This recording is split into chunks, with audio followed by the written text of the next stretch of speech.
Aytılı Kutman Gölü'ne daha gezip geldik kulak alasa. Bunlar sıcaktan görünüşü.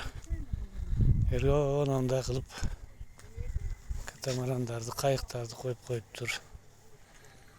Keremet Allah'ın kudretine min mertebe şükür karavaysınlar mı? Bir toğunun çokusu da köldü payda kılıp koygun.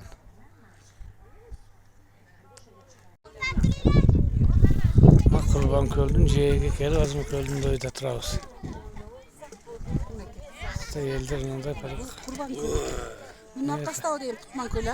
Şanda yok şey, bundan katta köl var deyit ko. Az kayık binen nar ötsek, nar jağından köre özünden kanday eken.